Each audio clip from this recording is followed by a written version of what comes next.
열왕기하 19장 20절 말씀부터 28절 말씀까지입니다.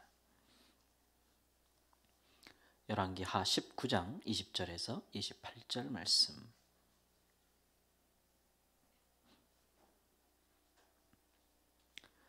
아모스의 아들 이사야가 히스기야에게 보내어 이르되, 이스라엘 하나님 여호와의 말씀이 내가 아수르 왕 산헤립 때문에 내게 기도하는 것을 내가 들었노라 하셨나이다. 여호와께서 아수르 왕에게 대하여 이같이 말씀하시기를, 처녀딸 시온이 너를 멸시하며 너를 비웃었으며 딸 예루살렘이 너를 향하여 머리를 흔들었느니라. 내가 누구를 꾸짖었으며 비방하였느냐? 누구를 향하여 소리를 높였으며 눈을 높이 떴느냐? 이스라엘의 거룩한 자에게 그리하였도다. 내가 사자들을 통하여 주를 비방하여 이르기를, 내가 많은 병거를 거느리고 여러 산 꼭대기에 올라가며 레바논 깊은 곳에 이르러 높은 백향목과 아름다운 잣나무를 베고 내가 그 가장 먼 곳에 들어가며 그의 동산의 무성한 수풀에 이르리라.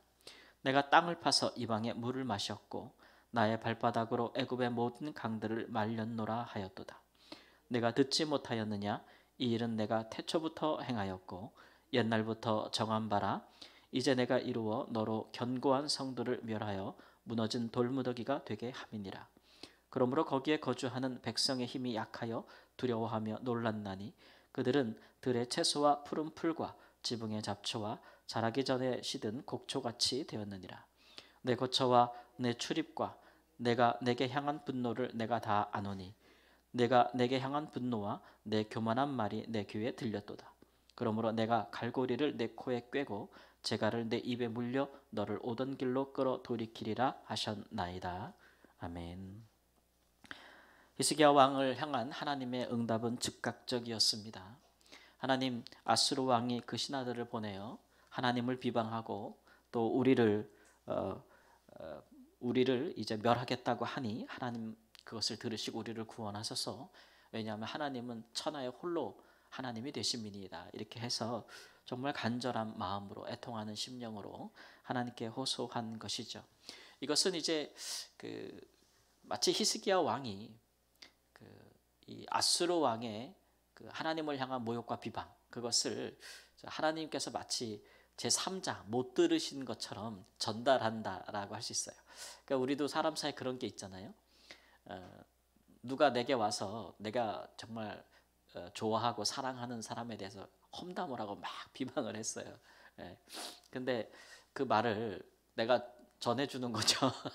중간에서 저 사람이 저렇게 당신한테 이렇게 이런 말을 했어요 라고 전달해주지 않으면 그 사람이 알까요 모를까요? 모르는 거잖아요. 우리는 이제 보통 그런 일을 하지 않죠. 또 해서 유익이 되는 것도 아니고 사람 사이에서는. 그런데 이것은 이제 국가와 국가 간의 운명을 결정하는 거대한 어떤 전쟁의 서막 같은 일이고, 또 히스기야 왕은 지금 하나님께 호소하는 것 외에는 다른 방법을 찾지 못하고 있습니다. 그러나 이제 우리 믿는 사람들의 가장 적극적인 우리 삶의 대응 방법은 이제 하나님께 기도하는 것이다라고 할 수 있습니다. 혹자는 이런 것들이 가장 소극적인 행동이 아닌가, 혹은 가장 미련한 행동이 아닌가라고 말할 수 있지만, 살아계신 하나님께서 그의 자녀들을 위해서 직접 나서고 하나님의 그 역사하심과 행하심이 행하게 하시는 가장 긴급하고도 또 가장 큰 도우심을 간구하는 방법이 이제 기도다라는 것을 할 수가 있겠죠. 오늘 말씀에도 보면 하나님께서 내가 기도하는 것을 내게 기도하는 것을 내가 들었다라고 말씀하시고, 이사야 선지자를 통해서 이제 즉각 말씀하시는데, 오늘 말씀에 보면은 네가 누구를 비방하였느냐라고 하시면서 누구를 향하여 소리를 높였으며 눈을 높이 떴느냐, 이것은 어떤 사람이 사람을 향하여, 상대를 향하여 이제 그 소리를 지르고 화를 내고 또 이렇게 눈을 분노로 이렇게 떠다보는, 그 비방하는, 조롱하는 그런 눈들, 그걸 얘기하는 것이죠. 이제 내가 이스라엘의 거룩한 자에게 그렇게 하였도다라고 하고 있습니다. 이사야 선지자는 이사야서에서도 여러 번 말씀하지만 하나님에 대해서, 여호와에 대해서 항상 이스라엘 거룩한 자라고 불러요. 이사야 선지자는. 그러니까 그 백성 이스라엘을 지금 인도하시는 하나님이 어떤 분이냐, 또 그것을 통해서 하나님이 지금 이스라엘 밖에 있는 이방인들에게도 하나님이 어떤 신임을 알게 하기를 원하시느냐라고 할 때 그분은 이스라엘의 거룩한 자다라는 것들을 지금 알려주고 계시다는 거죠. 하나님은 여러 이름과 여러 호칭, 명칭으로 그의 백성들에게 자신을 알리셨고 또 뿐만 아니라 이제 이방 민족들에게도 하나님의 여러 모양과 여러 이름을 통해서 자기를 알리셨는데 이처럼 이제 왕들의 시대에 이스라엘 왕들의 시대에 하나님께서 자기 자신을 알리실 때는 이제 나는 이스라엘의 거룩한 자다. 거룩한 이다. 라는 것이죠. 이런 하나님의 호칭은 하나님께서 그의 백성을 인도할 때에 가장 중요하게 여기시는 게 뭔지를 보여주고 있는 거예요. 그러니까 거룩함이죠. 구약의 말씀을 우리가 구약 성경을 한 구절로 요약하라 그러면은 내가 거룩하니 너희도 거룩할지니라 라는 말씀이에요. 이 말씀이 구약의 핵심 주제의 말씀이라고 할 수 있거든요. 그러니까 그의 백성을 거룩하게 하심으로써 그 백성 위에 둔 하나님, 그들이 믿고 따르는 하나님 여호와가 어떤 분인지를 이스라엘 백성들로 하여금 알게 하고 또 이스라엘 주위에 있는 많은 이방인들도 이스라엘의 신은 거룩한 자다라는 것들을 알게 하려는 목적을 가지고 하나님께서 그의 백성뿐만 아니라 이방 모든 나라들을 주관하고 계시다는 거예요. 그런 일이 있을 때 이제 하나님의 백성들이 범죄할 때에는 하나님이 그 범죄함에 대하여서 이제 때로는 징계하심으로써 약하게 하시고 또 이방 아래서 손 아래서 속박받게 하심으로써 그들의 죄를 깨닫게 하시고 돌이키게 하시는 일들을 하셨거든요. 그래서 그런 부분들 하나님이 거룩하신 분이라는 것을 알려주는 그의 백성들에게 알려주는 한 가지 방법이죠. 근데 그것 때문에 하나님이 이제 비방받을 이유는 없는 것이겠죠. 근데 이제 아수르 왕이 이제 교만하여져서 이제 그런 하나님을 비방하고 뿐만 아니라 이스라엘을 비방할 뿐만 아니라 내가 무찌르지 못한 민족이 있었느냐, 내 발 앞에 엎드려 복종하지 아니하는 민족이 있었느냐라고 이렇게 교만을 떨면서 하나님을 비방한 것, 그런 것들이 하나님의 귀에 히스기야 왕의 기도를 통해 들렸다라고 하는 것입니다. 하나님의 그 아수르 왕을 향한 대답은 간단합니다. 네가 이렇게 다른 민족을 정복하고 다른 민족을 이기고 그들을 내 발 아래 굴복시킨 것은 내가 태초부터 그렇게 정했기 때문이다. 내가 많은 성읍과 국가들로 하여금 돌무더기가 되게 한 것 내가 허락했기 때문이다 라고 하는 것이죠. 그런데 네가 지금 교만해서 나를 비방하느냐라고 하면서 내가 갈고리를 내 코에 꿰고 재갈을 내 입에 물려 너를 오던 길로 끌어 돌이키리라 이렇게 말씀하고 있어요. 이것은 아수르 왕이 자기가 정복한 나라들의 왕들을 이렇게 대우했다는 역사적인 기록을 언급하고 있는 것입니다.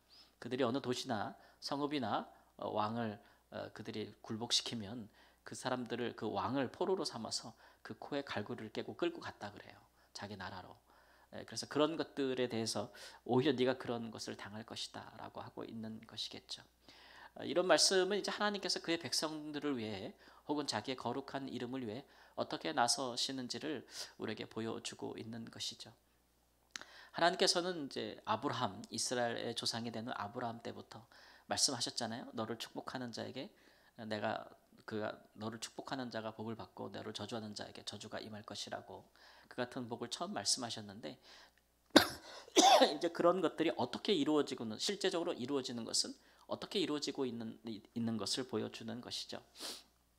이스라엘 백성들이 하나님을 잘 경외할 때에 그때에는 하나님 앞에 살고자 할 때에는 하나님께서 이스라엘 백성들을 저주하고 그런 자들에 대해서 하나님이 이처럼 강하게 이스라엘 백성들을 대변하고 그들을 구원하며 이방을 오히려 하나님께서 이기게 하신다는 것을 보여주고 있어요.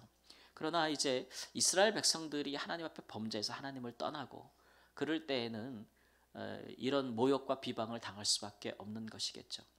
그러니까 이것은 이제 무조건적인 그러니까 우리가 뭐 범죄를 하든 우리가 하나님 앞에 잘 살든 아무 때든지 무조건적으로 하나님은 우리를 축복할 수밖에 없고 또 이방은 저주를 받을 수밖에 없다라고 하는 것들이 아닌 것이죠. 하나님의 백성들은 우리가 하나님 앞에 정말 살고자 하고 히스기야 왕처럼 하나님 앞에서 우리를 거룩하게 하고 또 거룩하게 살고자 할 때에 그럴 때에는 하나님께서 우리를 저주하는 자들에게 대하여는 하나님도 가만히 있지 않겠다 라는 그런 표현의 다름이 아니라고 할 수가 있습니다. 뿐만 아니라 우리가 하나님 앞에 정말 잘할 때에는 우리를 축복하는 자들도 함께 축복을 받을 것이다. 바로 우리 때문에 축복을 받을 것이다 라는 것이죠. 중요한 것은 하나님의 자녀들이 우리 스스로에 대해서 그렇게 생각하는 것이 중요해요. 우리는 우리 자신뿐만 아니라 다른 사람들에게도 축복이 될 수도 있고 저주가 될 수도 있는 그런 존재들이라는 것이죠. 우리는 그런 존재들이에요. 그렇기 때문에 우리가 이제 하나님 앞에 잘하는 것이 얼마나 중요한 일인지 몰라요. 우리가 하나님 앞에 잘하면 우리도 복을 받고 또 우리와 함께하는 모든 자들에게도 그것이 복이 되는 것이죠. 그러나 우리가 하나님 앞에 온전하고자 하는 그런 것들을 까닭없이 하나님을 그런 우리에 대하여 저주하고 비방하고 하나님을 모욕하게 하는 일에 대해서는 우리 하나님께서 나서셔서 그들로 하여금 그 우리에게 행한 그대로 그들에게 돌려주시겠다라고 이제 말씀하고 있는 거예요. 우리가 이런 하나님을 믿고 있으니까 우리 하나님의 백성들은 언제나 교만하지는 않습니다. 하나님 앞에 그냥 다만 하나님을 믿고 의뢰하고 담대할 뿐이죠. 이 같은 그 중심이 하나님의 백성들에게 이제 마땅히 있어야 할 것이다라는 것들을 이스라엘의 역사에서 우리에게 이제 계속해서 보여주고 있는 분이라는 거죠. 우리는 다시 한번 우리가 믿고 따르는 우리가 경외하는 하나님께서 거룩하신 자라는 것을 다시 한번 기억해야 합니다. 거룩하신 하나님 앞에 우리도 거룩하면 가장 큰 복이 되거니와 우리가 거룩하신 하나님 앞에 충돌하면 우리든지 아니면 이방 사람들이든 믿지 아니하는 자든지 좋은 결과를 얻지 못할 것이다 라는 것들을 분명히 보여주고 있는 것이죠. 그러므로 우리가 하나님 앞에 기도할 때에 히스기야처럼 하나님의 이름이 거룩하신 자의 이름이 모욕받지 않고 비방받지 아니하도록 하나님 우리로 먼저 거룩하게 하시고 우리를 통해서 하나님이 알려지게 되기를 원합니다. 혹 이것으로 인해서 까닭없이 우리가 고난을 받거나 핍박을 받거든 하나님 그런 일들에 하나님 우리를 구원하여 주소서라고 당당하게 기도할 수 있는 호소할 수 있는 그런 마음들이 있으시기를 우리 주 예수님의 이름으로 축원합니다. 아멘. 하나님 우리를 구원하신 하나님 우리를 사랑하시는 하나님 우리를 인도하시는 아버지 우리를 축복하는 자를 축복하고 우리를 저주하는 자를 저주하는 그 하나님은 이스라엘의 거룩하신 이라고 우리에게 말씀하여 주셨습니다.